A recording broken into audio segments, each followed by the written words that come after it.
നമസ്കാരം, പ്രൈം ന്യൂസിലേക്ക് സ്വാഗതം. നോക്കാം തലക്കെട്ടുകൾ. വീട്ടിൽ അതിക്രമിച്ചു കയറി ഗൃഹനാഥനെയും മാതാവിനെയും ക്രൂരമായി മർദ്ദിച്ച യുവാവ്. സംഭവത്തിൽ അയൽവാസിയുടെ ബന്ധുവായ യുവാവ് അറസ്റ്റിൽ. ആക്രമണത്തിന് പിന്നിൽ മുൻവൈരാഗ്യമെന്ന് പോലീസ്. 16 വയസ്സുകാരിയെ തട്ടിക്കൊണ്ടുപോയെന്ന പരാതിയിൽ യുവാവ് അറസ്റ്റിൽ. തമിഴ്നാട്ടിലേക്ക് തട്ടിക്കൊണ്ടുപോയെന്ന കേസിൽ അറസ്റ്റിലായത് 27-കാരൻ. പ്രതിയെയും പെൺകുട്ടിയെയും കണ്ടെത്തിയത് കോയമ്പത്തൂരിൽ നിന്ന്.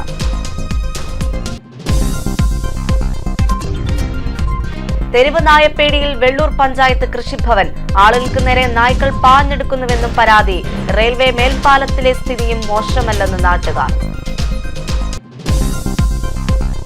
വീട്ടിൽ അതിക്രമിച്ചു കയറി ഗൃഹനാഥനെയും മാതാവിനെയും ക്രൂരമായി മർദ്ദിച്ച അയൽവാസിയുടെ ബന്ധുവായ യുവാവ് അറസ്റ്റിൽ. കണ്ണൂർ തളിപ്പറമ്പ് നടുവിൽ വെള്ളാടുകരയിൽ കുന്നുംപുറത്ത് വീട്ടിൽ അതുൽ സോമനെയാണ് കരിമണ്ണൂർ പോലീസ് അറസ്റ്റ് ചെയ്തത്.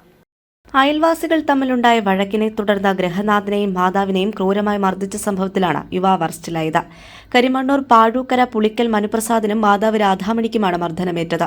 സംഭവവുമായി ബന്ധപ്പെട്ട് കണ്ണൂർ തളിപ്പറമ്പ് നടുവിൽ വെള്ളാടുകരയിൽ കുന്നുംപുറത്ത് വീട്ടിൽ അതുൽ സോമനെയാണ് കരിമണ്ണൂർ പോലീസ് അറസ്റ്റ് ചെയ്തത്. കഴിഞ്ഞ ദിവസം രാവിലെ 7:40 മനുപ്രസാദ് കുടുംബവുമായി താമസിക്കുന്ന വീട്ടിൽ അതിക്രമിച്ചു കയറി അതുൽ അതിക്രമം നടത്തിയത്. മനുപ്രസാദിനെ മാരകായുധം ഉപയോഗിച്ച് ആക്രമിക്കുന്നത് കണ്ട് തടസ്സം പിടിക്കാൻ ചെന്ന അമ്മ രാധാമണിയെ അതുൽ അടിച്ചു വീഴ്ത്തുകയും ചെയ്തു. നെഞ്ചത്ത് മാരകമായി പരിക്കേറ്റ മനുപ്രസാദും മാധവ് രാധാമണിയും ആശുപത്രിയിൽ ചികിത്സയിലാണ്. മനുപ്രസാദിന്റെ കുടുംബവുമായി ശത്രുതയുണ്ടായിരുന്ന അയൽ വീട്ടുകാരുടെ ബന്ധുവാണ് പ്രതി അതുലെന്ന് പോലീസ് പറഞ്ഞു. SI അലക്സാണ്ടർ, CPOമാരായ AT അജിത്, രജനീഷ് എന്നിവർ ചേർന്നാണ് പ്രതിയെ പിടികൂടിയത്. ഇയാളെ കോടതിയിൽ ഹാജരാക്കി റിമാൻഡ് ചെയ്തു. News bureau, Thodupuzha.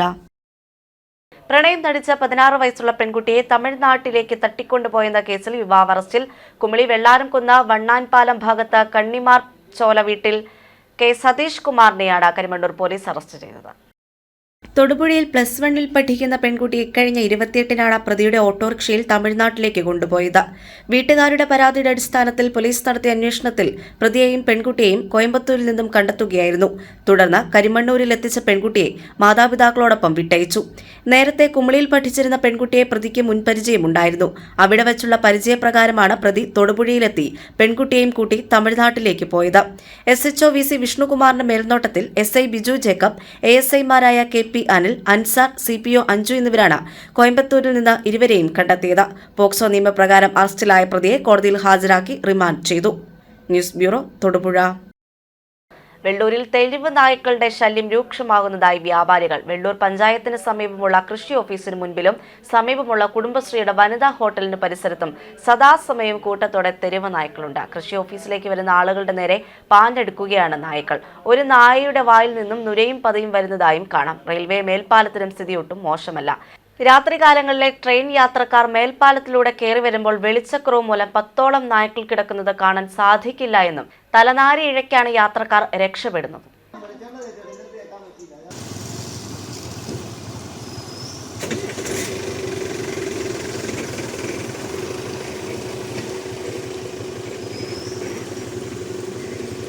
മൊബൈൽ ഫോണുകളിലും വൈദ്യുതി വാഹനങ്ങളിലും ഇലക്ട്രോണിക്സ് ഉപകരണങ്ങളിലും ഉപയോഗിക്കാവുന്ന പരിസ്ഥിതി സൗഹൃദ അപകടരഹിത ബാറ്ററികൾ കണ്ടുപിടിച്ചതിന് മലയാളി യുവാവിന് ദക്ഷിണ കൊറിയൻ സർക്കാരിന്റെ പേറ്റന്റ്. ലിഥിയം പോളിമർ ബാറ്ററികളാണ് ഇപ്പോൾ കൂടുതലായും വിപണിയിലുള്ളത്. ഇതിനു പകരം ബാറ്ററി കണ്ടുപിടിച്ചതിനാണ് കാഞ്ഞിരപ്പള്ളി കൂപ്പള്ളി സ്വദേശിയായ M ദീപുവിന് പേറ്റന്റ് ലഭിച്ചത്. ആസിഡ് ഉപയോഗിച്ചുള്ള ഇലക്ട്രോലൈറ്റുകൾ ദ്രവരൂപത്തിൽ അടങ്ങിയിരിക്കുന്ന ലിഥിയം പോളിമർ ബാറ്ററികളാണ് ഇപ്പോൾ കൂടുതലായും വിപണിയിലുള്ളത്.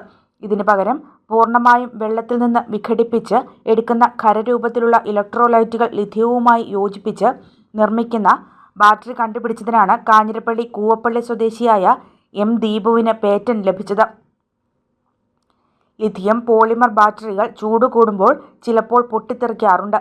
ബാറ്ററിയുടെ ചൂടുകൂടി വാഹനങ്ങൾ കത്തിപ്പോയ സംഭവങ്ങളും ഉണ്ടായിട്ടുണ്ട്. ദീപു നിർമ്മിച്ച ബാറ്ററിയിൽ വെള്ളത്തിൽ നിന്നുള്ള ഇലക്ട്രോലൈറ്റുകൾ ആയതിനാൽ ചൂടാകില്ല, പൊട്ടിത്തെറിക്കില്ല. പരിസ്ഥിതി മലിനീകരണം ഒഴിവാക്കാനും കഴിയും. ഇലക്ട്രോണിക്സ് ഉപകരണങ്ങളിൽ ലിഥിയം കപ്പാസിറ്ററായും ഉപയോഗിക്കാം.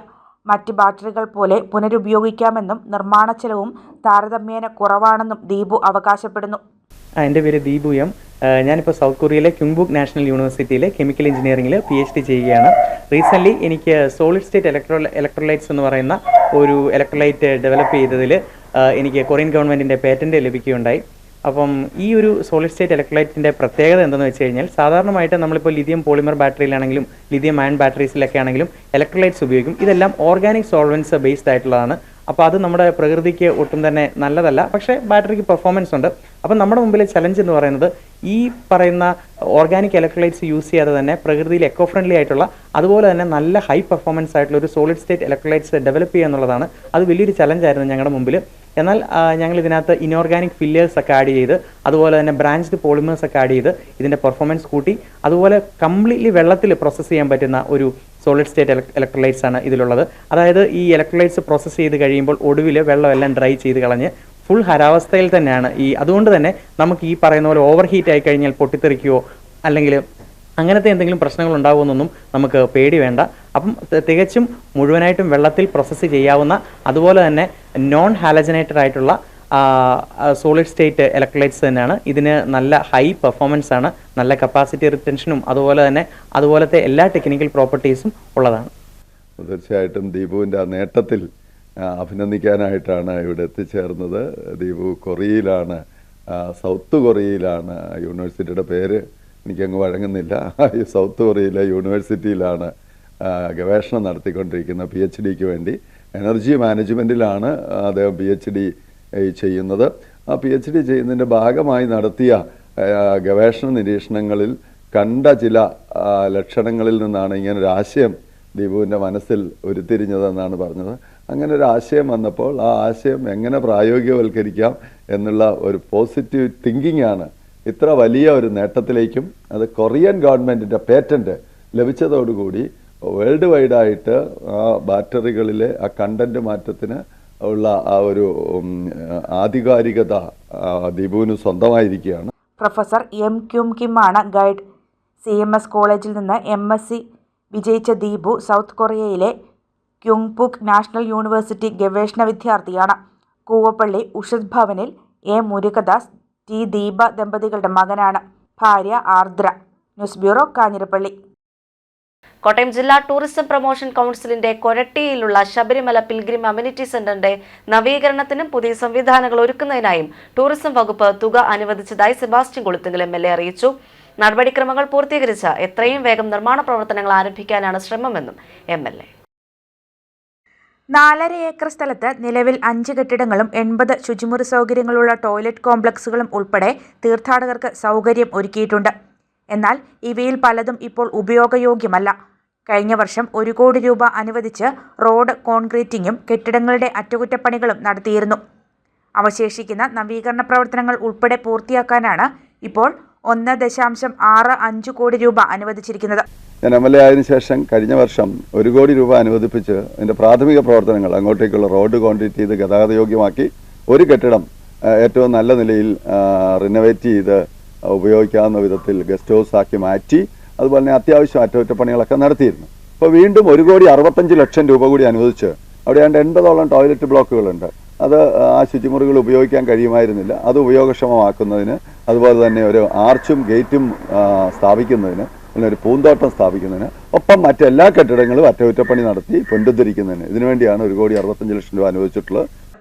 ഈ തുക ഉപയോഗിച്ച് ശുചിമുറി കോംപ്ലക്സുകളുടെ പുനരുദ്ധാരണ പ്രവർത്തനങ്ങൾ നടത്തുകയും അടച്ചുകെട്ടിയ കുളിസ്ഥലം നിർമ്മിക്കുകയും ചെയ്യും. കൂടാതെ ഡോർമെറ്ററികളുടെ നിർമ്മാണം, സംരക്ഷണ ഭിത്തി, കിച്ചൺ ഹാൾ നവീകരണം, മാലിന്യ സംസ്കരണ സംവിധാനം, പുതിയ ഗേറ്റ്, പൂന്തോട്ട നിർമ്മാണം, വയറിംഗ്, പ്ലംബിംഗ്, അറ്റകുറ്റപ്പണികൾ എന്നിവയും നടത്തും. സർക്കാർ അക്രഡിറ്റഡ് ഏജൻസിയായ സിൽക്കിനാണ് നിർമ്മാണ ചുമതല. നടപടിക്രമങ്ങൾ പൂർത്തീകരിച്ച് എത്രയും വേഗം നിർമ്മാണ പ്രവർത്തനങ്ങൾ ആരംഭിക്കാനാണ് ശ്രമമെന്നും MLA പറഞ്ഞു. News bureau, Erumeli. Cinema conclave സമാപന ചടങ്ങിലെ വിവാദ പരാമർശത്തിൽ സംവിധായകൻ അടൂർ ഗോപാലകൃഷ്ണനെതിരെ കറുകച്ചാൽ അംബേദ്കർ സാംസ്കാരിക സമിതി. അടൂർ ഗോപാലകൃഷ്ണന്റെ പ്രസ്താവന തികഞ്ഞ ജാതീയ മനോഭാവത്തിൽ നിന്നുള്ളതാണെന്നും സർക്കാർ പരിപാടികളിൽ അദ്ദേഹത്തെ പങ്കെടുപ്പിക്കരുതെന്നും ചെയർമാൻ അഡ്വക്കേറ്റ് VR രാജു പറഞ്ഞു. അടൂരിനെ പോലെയുള്ളവർ കൂടുതൽ സാമൂഹ്യബോധത്തോടെ പെരുമാറണമെന്നും അംബേദ്കർ സാംസ്കാരിക സമിതി ഭാരവാഹികൾ ആവശ്യപ്പെട്ടു. പട്ടികജാതിയിൽപ്പെടുന്ന സിനിമാ പ്രവർത്തകരെയും വനിതാ സിനിമാ പ്രവർത്തകരെയും അപഹസിക്കുക വഴി തൂത്തെറിയപ്പെട്ട വർണ്ണ വ്യവസ്ഥിതിയെ തിരികെ കൊണ്ടുവരുവാനുള്ള പരിശ്രമമാണ് ആധുനിക യുഗത്തിൽ അടൂർ ഗോപാലകൃഷ്ണൻ ചെയ്തത്. പട്ടിക വിഭാഗക്കാർക്കും വനിതകൾക്കും മാത്രം പരിശീലനം എന്തിനാണ്? ഇവർ കഴിവില്ലാത്തവരാണെന്ന ബോധ്യത്തിൽ നിന്നാണ് അടൂരിൻ്റെ വാക്കുകൾ. മറ്റാർക്കുമില്ലാത്ത ഓഡിറ്റിംഗ് ഈ വിഭാഗങ്ങൾക്ക് മാത്രം എന്തിനാണ്? അവകാശപ്പെട്ട സഹായമാണ് സർക്കാർ നൽകുന്നത്.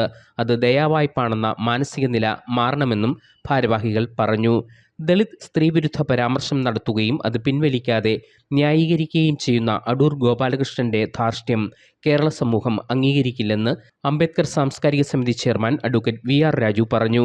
പട്ടികജാതിക്കാരെയും വനിതകളെയും അവഹേളിച്ചുകൊണ്ട് ശ്രീ അടൂർ ഗോപാലകൃഷ്ണൻ നടത്തിയ പ്രസ്താവന അത്യന്തം ഖേദകരമാണ്. വിശ്വവിഖ്യാതനായ ഒരു കലാകാരനിൽ നിന്ന് ഒരിക്കലും പൊതുസമൂഹം പ്രതീക്ഷിക്കാത്ത രീതിയിലുള്ള വർഗീയ വിഷമാണ് ശ്രീ അടൂർ ഗോപാലകൃഷ്ണൻ സിനിമാ കോൺക്ലേവുമായി ബന്ധപ്പെട്ട യോഗത്തിൽ പ്രസംഗത്തിൽ അദ്ദേഹം ഉന്നയിച്ചത്. പട്ടികജാതി സിനിമാ കലാകാരന്മാരും വനിതാ സിനിമാ കലാകാരന്മാരും കഴിവില്ലാത്തവരാണെന്ന് പൊതുജനങ്ങളോട് പ്രഖ്യാപിക്കുന്ന രീതിയിലുള്ള പ്രസ്താവനയാണ് അദ്ദേഹം ഇറക്കിയത്. അപ്പോൾ അത്യന്തം ക്ലേശകരമായ മേഖലകളിലൂടെ കടന്നു വന്ന് ഈ ചെറിയ തുക കൊണ്ട് സിനിമ നിർമ്മിക്കുവാൻ വേണ്ടി സർക്കാർ നൽകുന്ന ആ പ്രോത്സാഹനം തീർച്ചയായിട്ടും സ്വാഗതാർഹമാണ്. അത് ഇല്ലായ്മ ചെയ്യുന്നതിന് വേണ്ടിയുള്ള രീതിയിലുള്ള ഒരു പ്രകടനമാണ് ശ്രീ അടൂർ ഗോപാലകൃഷ്ണന്റെ ഭാഗത്തു നിന്നും ഉണ്ടായിട്ടുള്ളത്. അദ്ദേഹം ഈ സിനിമാ കോൺക്ലേവിന്റെ ഭാഗമായിട്ട് നടത്തിയ പരിപാടിയിൽ മാത്രമല്ല, കോട്ടയത്ത് KR നാരായണൻ ഫിലിം ഇൻസ്റ്റിറ്റ്യൂട്ടിലെ ഡയറക്ടറായിരിക്കെ അദ്ദേഹം പട്ടികജാതി പട്ടികവർഗ കലാകാരന്മാരോട് വിദ്യാർത്ഥികളോട് കാണിച്ച ജാതീയമായ അവഹേളനം കേരളത്തിലെ ജനങ്ങൾ മറന്നിട്ടില്ല. തീർച്ചയായിട്ടും ഇത്തരത്തിൽ വർഗീയ വിഷം വമിക്കുന്ന രീതിയിൽ പ്രസംഗിക്കുന്ന അല്ലെങ്കിൽ നാട്ടിൽ വർഗീയ ധ്രുവീകരണം ഉണ്ടാക്കത്തക്ക രീതിയിൽ പ്രസ്താവനകൾ ഇറക്കുന്ന ഇദ്ദേഹത്തെ പോലുള്ള ആളുകൾ എത്ര മഹാന്മാരാണെങ്കിലും സർക്കാരിൻ്റെ പൊതുപരിപാടികളിൽ ഭാവിയിൽ പങ്കെടുപ്പിക്കരുതെന്നുള്ളതാണ് കറുകച്ചാൽ അംബേദ്കർ സാംസ്കാരിക സമിതി ആവശ്യപ്പെടുന്നത്. ദളിതരും സ്ത്രീകളും സിനിമാ മേഖലയിൽ അവരുടേതായ കഴിവുകൾ തെളിയിച്ചിട്ടുള്ളവരാണെന്നും അഡ്വക്കേറ്റ് VR രാജു പറഞ്ഞു. മലയാള സിനിമയിലെ ആദ്യത്തെ സിനിമ വിഗതകുമാരനിലെ നായിക എന്ന് പറയുന്നത് PK റോസി ഒരു ദലിത് വനിതയാണെന്നുള്ള കാര്യം അദ്ദേഹം മറന്നുപോയി.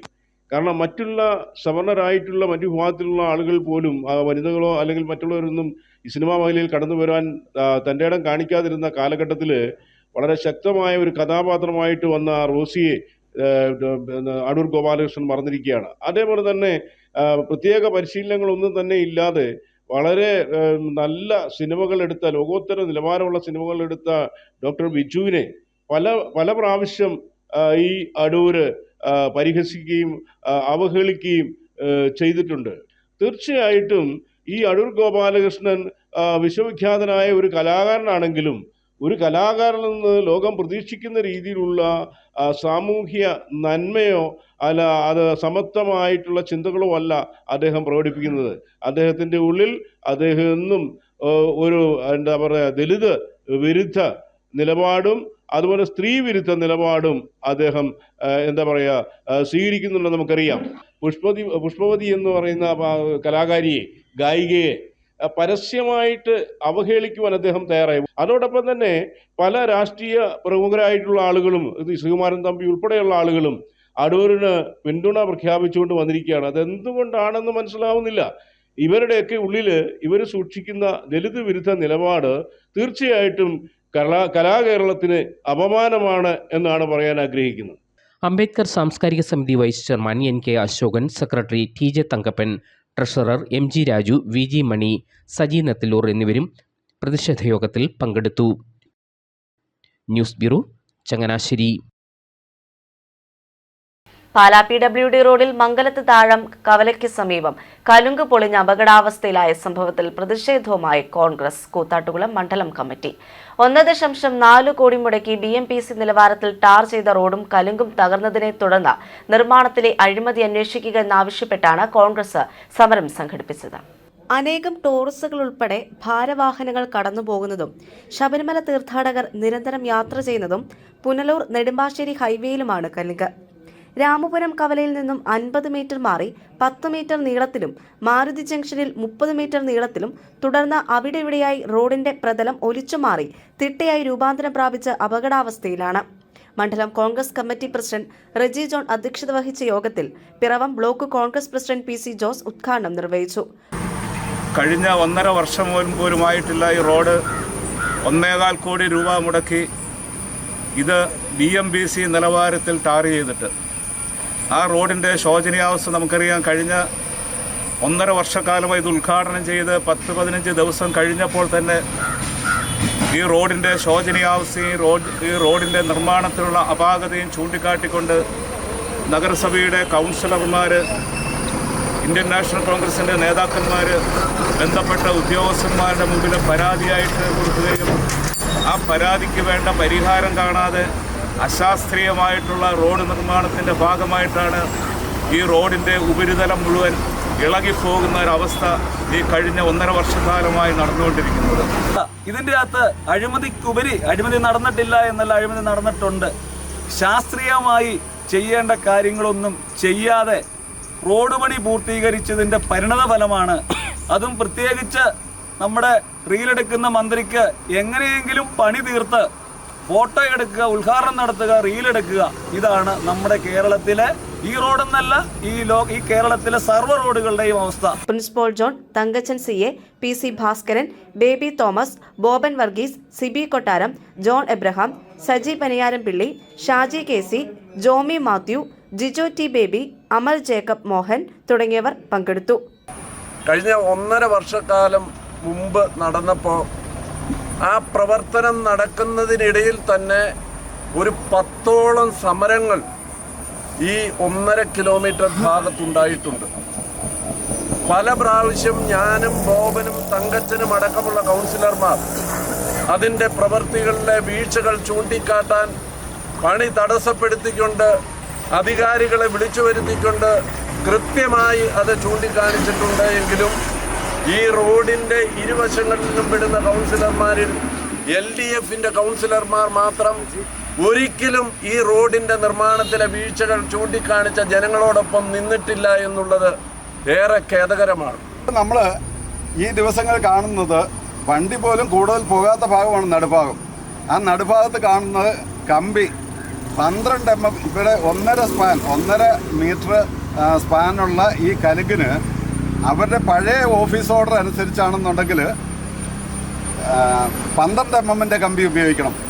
ആ 12 mm കമ്പി ഉപയോഗിക്കുമ്പോൾ അടിയിൽ 10 സെൻറ്റിമീറ്റർ അകലത്തിലും മേളിൽ 15 സെൻറ്റിമീറ്റർ അകലത്തിലും കെട്ടുകൊടുത്ത് ക്രാങ്ക് അടിച്ച് വേണം ഇത് കെട്ടാൻ. എന്നാൽ ഇതൊന്നും ചെയ്തിട്ടില്ല. ഇത് വെറും 4 സെൻറ്റിമീറ്റർ ഘനത്തിൽ മുട്ടത്തോട് പോലെ ഇത് കോൺക്രീറ്റ് ചെയ്ത് വെച്ചു. News bureau, Koothattukulam. സർക്കാരിന്റെ തീരുമാനപ്രകാരം സ്കൂൾ കുട്ടികൾക്ക് ഉച്ചഭക്ഷണത്തിന്റെ പുതുക്കിയ മെനു അനുസരിച്ച് ആപ്പാഞ്ചിറ ഹരിജൻ വെൽഫെയർ LP സ്കൂളിൽ ഉച്ചയ്ക്ക് മുട്ട ബിരിയാണി നൽകി.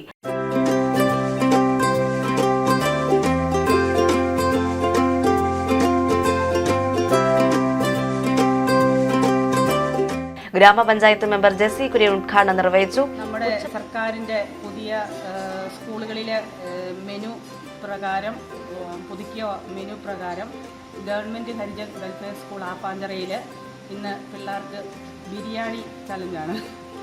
അതിനായിട്ട് പ്രവർത്തിച്ച അതിൻ്റെ ഉദ്ഘാടന കർമ്മമാണ് ഇന്ന് ഇവിടെ നടക്കുന്നത്. അപ്പം പിള്ളേരെല്ലാം വളരെ സന്തോഷത്തിലാണ്. മന്ത്രിയുടെ നിർദ്ദേശാനുസരണം ആ ദൗത്യം ഏറ്റെടുത്ത് ഇവിടെ ഇതിനായിട്ട് പ്രവർത്തിച്ച ബഹുമാനപ്പെട്ട HM ബ്ലസി ടീച്ചറിനും മറ്റ് അധ്യാപകർക്കും ഇതിനു പിന്നിൽ പ്രവർത്തിച്ച PTA പ്രസിഡന്റുമാർക്കും നന്ദി അറിയിക്കുന്നു. ഉച്ചഭക്ഷണത്തിനായി സർക്കാരിൽ നിന്ന് ഒരു കുട്ടിക്ക് 7 രൂപ താഴെയാണ് ഫണ്ട് അനുവദിച്ചിട്ടുള്ളതെന്നും ബിരിയാണി പോലുള്ള ഭക്ഷണം ഉൾപ്പെടുത്തുമ്പോൾ വലിയൊരു തുക അധ്യാപകർ കണ്ടെത്തേണ്ടതുണ്ട്. സന്നദ്ധ സംഘടനകൾ, ക്ലബ്ബുകൾ ഉൾപ്പെടെയുള്ളവരെ കണ്ടുപിടിച്ച് ഫണ്ട് കണ്ടെത്തുക എന്നുള്ളത് PTA അംഗങ്ങൾ, അധ്യാപകർ ഉൾപ്പെടെയുള്ളവർക്ക് ഭാരിച്ച ഉത്തരവാദിത്തമാണെങ്കിലും എങ്ങനെയെങ്കിലും ഇത് തുടർന്ന് നടത്തുമെന്ന ഉറച്ച തീരുമാനത്തിലാണ് ഇവിടുത്തെ അധ്യാപകർ. ഇന്നത്തെ പരിപാടിയിൽ ഞങ്ങൾ ടീച്ചേഴ്സാണ് അതിൻ്റെ ബാക്കി കാര്യങ്ങളൊക്കെ നിർവഹിച്ചുകൊണ്ടിരിക്കുന്നത്. തുടർന്ന് പൂർവ്വ വിദ്യാർത്ഥികളെ, അതുപോലെ സന്നദ്ധ സേവകരെ, അങ്ങനെ ഓരോരുത്തരെ ഞങ്ങൾ സമീപിക്കും. നിലവിൽ എന്തായാലും ഈ പരിപാടി മുന്നോട്ട് കൊണ്ടുപോകണമെന്ന് തന്നെയാണ് തീരുമാനിച്ചിട്ടുള്ളത്. പ്രധാനാധ്യാപിക ബ്ലെസി ജോസഫ്, PTA പ്രസിഡന്റ് ബിജി അഭിലാഷ്, അശ്വതി പ്രശാന്ത്, ക്രിസ്റ്റി ജോൺ ഉൾപ്പെടെയുള്ള അധ്യാപകരും PTA, MPTA കമ്മിറ്റി അംഗങ്ങളും നേതൃത്വം നൽകി. സന്തോഷമായി. എല്ലാ ദിവസവും വേണോ ഇത്? അതെയോ ഇടയ്ക്കിടയ്ക്ക് മതിയോ? മതിയല്ലേ? മോൻ ഇഷ്ടപ്പെട്ടോ? ഇത് എന്ന ബിരിയാണിയാ? മട്ടൻ ബിരിയാണി.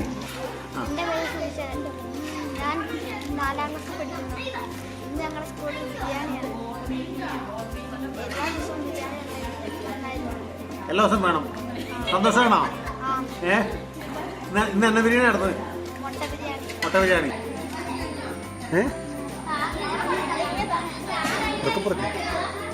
പറഞ്ഞു എത്ര നാളായി ഇവിടെ ഫുഡിന്റെ പരിപാടിയൊക്കെ തുടങ്ങിയിട്ട്? 94 തുടങ്ങിയതല്ലേ? ഇപ്പൊ എത്ര വയസ്സായി? മൂവാറ്റുപുഴയിൽ അജ്ഞാത വാഹനം പിടിച്ച ബൈക്ക് യാത്രികൻ മരിച്ചു. കടക്കനാട് കുപ്പശ്ശേരി മോളത്ത് ജിതിൻ കെ മാധവാണ് മരിച്ചത്. 25 വയസ്സായിരുന്നു. കൊച്ചി ധനുഷ്കോടി ദേശീയപാതയിൽ രാത്രി 9 മണിയോടെയാണ് അപകടം നടന്നത്. ജിതിൻ സഞ്ചരിച്ച ബൈക്ക് ഇടിച്ചിട്ട വാഹനം കടന്നു കളയുകയായിരുന്നു. നാട്ടുകാരാണ് ഓടിയെത്തി ജിതിനെ കോലഞ്ചേരി മെഡിക്കൽ കോളേജ് ആശുപത്രിയിൽ എത്തിച്ചത്. അപകടത്തിന് ശേഷം കടന്നു കളഞ്ഞതെന്ന് സംശയിക്കുന്ന പിക്കപ്പ് വാൻ കടാതി പള്ളിപ്പടിയിൽ നാട്ടുകാർ തടഞ്ഞു. തുടർന്ന് പോലീസ് എത്തി വാഹനം കസ്റ്റഡിയിലെടുത്തു. ജിതിന്റെ മൃതദേഹം പോസ്റ്റ്മോർട്ടത്തിന് ശേഷം ബന്ധുക്കൾക്ക് വിട്ടു നൽകി.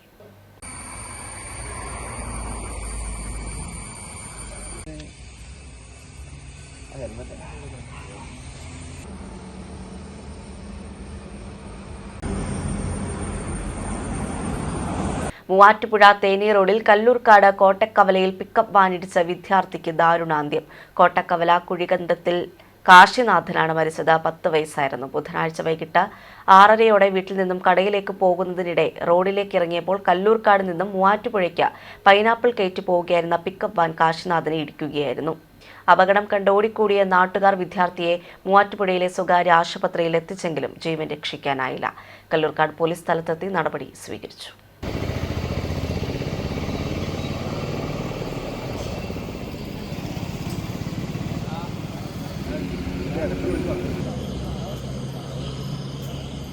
MC റോഡിൽ ചങ്ങനാശ്ശേരി SP കോളേജിന് സമീപം ഓട്ടോറിക്ഷയിൽ കാറിടിച്ച ഓട്ടോറിക്ഷ ഡ്രൈവർ മരിച്ചു. പെരുന്ന മലേക്കുന്ന് സ്വദേശി പുത്തൻപറമ്പിൽ അനിമോൻ PC-യാണ് മരിച്ചത്. 49 വയസ്സായിരുന്നു. യാത്രക്കാരെ ഇറക്കിയ ശേഷം ഓട്ടോ തിരിക്കുമ്പോൾ ചങ്ങനാശ്ശേരി ഭാഗത്ത് നിന്നും എത്തിയ കാർ ഇടിക്കുകയായിരുന്നു. ഇടിയുടെ ആഘാതത്തിൽ ഡ്രൈവർ അനിമോൻ തെറിച്ച് പുറത്തേക്ക് വീണു. ഓട്ടോറിക്ഷ നിയന്ത്രണം വിട്ട് സമീപത്ത് നിർത്തിയിട്ടിരുന്ന ടിപ്പറിൽ ഇടിച്ചു നിൽക്കുകയായിരുന്നു. അനിമോൻ സംഭവസ്ഥലത്ത് തന്നെ മരിച്ചു. ചങ്ങനാശ്ശേരി NSS മെഡിക്കൽ മിഷൻ ഹോസ്പിറ്റലിന് സമീപമുള്ള ഓട്ടോ സ്റ്റാൻഡിലെ ഡ്രൈവറാണ് അനിൽകുമാർ.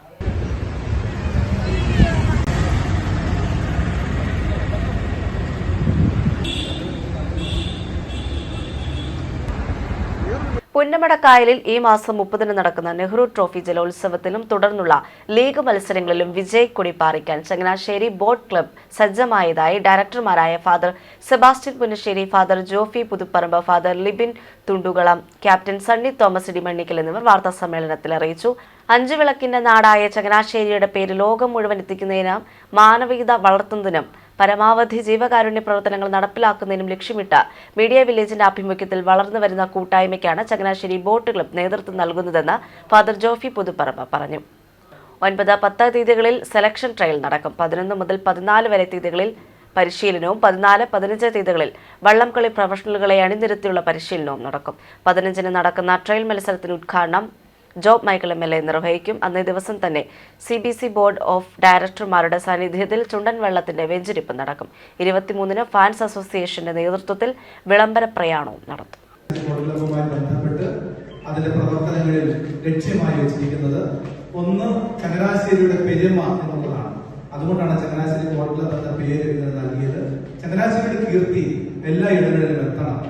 ഒരുപക്ഷെ ചങ്ങനാശ്ശേരി ബോട്ട് ക്ലബ്ബിന്റെ പ്രവർത്തനങ്ങൾ ആരംഭിക്കുന്നതേ ഉള്ളൂവെങ്കിൽ പോലും വള്ളംകളി ലോകത്ത് ചങ്ങനാശ്ശേരി ബോട്ട് ക്ലബ്ബ് ഇപ്പോൾ അറിയപ്പെട്ട് കഴിഞ്ഞു. ചങ്ങനാശ്ശേരി ബോട്ട് ക്ലബ്ബിന്റെ പേര് ഇപ്പോൾ കുറിക്കപ്പെട്ട് കഴിഞ്ഞു. അതുകൊണ്ട് ചങ്ങനാശ്ശേരിയുടെ പേര് എല്ലായിടത്തും എത്തണം എന്നുള്ളതാണ് ഈ ക്ലബ്ബുമായി ബന്ധപ്പെട്ട് ഉള്ള സംഘാടകർക്ക് എല്ലാവർക്കും ഒന്നാമതായി ലക്ഷ്യം വെച്ചിരിക്കുന്നത്. രണ്ടാമതായി ചങ്ങനാശ്ശേരിയുടെ മാനവികതയാണ്. നിങ്ങൾക്ക് എല്ലാവർക്കും അറിയാവുന്നതുപോലെ ജലോത്സവത്തിന് മതമില്ല. എല്ലാ മതസ്ഥരും ചേർന്നുള്ള സജീവമായ പ്രവർത്തനമാണ് വള്ളംകളിയുമായി ബന്ധപ്പെട്ടുള്ളത്. അതുകൊണ്ട് തന്നെ മാനവികത ചങ്ങനാശ്ശേരിയുടെ സംസ്കാരത്തിന്റെ ഭാഗമാണ്. അത് തന്നെയാണ് ഈ CBCയുടെ രണ്ടാമത്തെ ലക്ഷ്യം. മൂന്നാമത്തെ ലക്ഷ്യം, ചങ്ങനാശ്ശേരി ബോട്ട് ക്ലബിന്റെ പ്രവർത്തന ഫലമായി എന്തെങ്കിലുമൊക്കെ തുക നമുക്ക് ലഭിച്ചാൽ തീർച്ചയായും അത് ചാരിറ്റി പ്രവർത്തനത്തിന് വേണ്ടി മാറ്റിവെക്കണം. അപ്രകാരം 3 ലക്ഷ്യങ്ങളാണ് ചങ്ങനാശ്ശേരി ബോട്ട് ക്ലബുമായി ബന്ധപ്പെട്ടുള്ളത്. അതിലേക്ക് എത്തുന്ന വിധത്തിലാണ് ഇതിന്റെ പ്രവർത്തനങ്ങളെല്ലാം ക്രമപ്പെടുത്തിയിരിക്കുന്നത്. തിരുവല്ലയ്ക്ക് സമീപം പുല്ലാട്ട് ഭാര്യ കുത്തേറ്റ് മരിച്ച കേസിൽ ഒളിവിലായിരുന്ന ഭർത്താവിനെ പോലീസ് അറസ്റ്റ് ചെയ്തു. പുല്ലാട് കാഞ്ഞിരംപാറ ആലുംതറ ആഞ്ഞാലിക്കൽ ഷാരിമോളെ കുത്തിക്കൊലപ്പെടുത്തിയ കേസിലാണ് ഭർത്താവ് കവിയൂർ കോട്ടൂർ മുട്ടത്തുപാറയിൽ അജികുമാറിനെ തിരുവല്ല YMC ജംഗ്ഷന് സമീപമുള്ള സ്വകാര്യ ബാറിനടുത്ത മീൻചന്തയിൽ നിന്ന് പോലീസ് കസ്റ്റഡിയിലെടുത്തത്. കഴിഞ്ഞ ശനിയാഴ്ചയാണ് ഷാരിമോൾക്ക് കുത്തേറ്റത്. ഗുരുതരാവസ്ഥയിൽ കോട്ടയം മെഡിക്കൽ കോളേജിൽ എത്തിച്ചെങ്കിലും ഞായറാഴ്ച പുലർച്ചെ മരിച്ചു. ഷാരിമോളുടെ അച്ഛൻ ശശിക്കും സഹോദരി രാധാമണിക്കും കുത്തേറ്റിരുന്നു. ഇതിൽ ശശി ഗുരുതരാവസ്ഥയിൽ മെഡിക്കൽ കോളേജിൽ കഴിയുകയാണ്.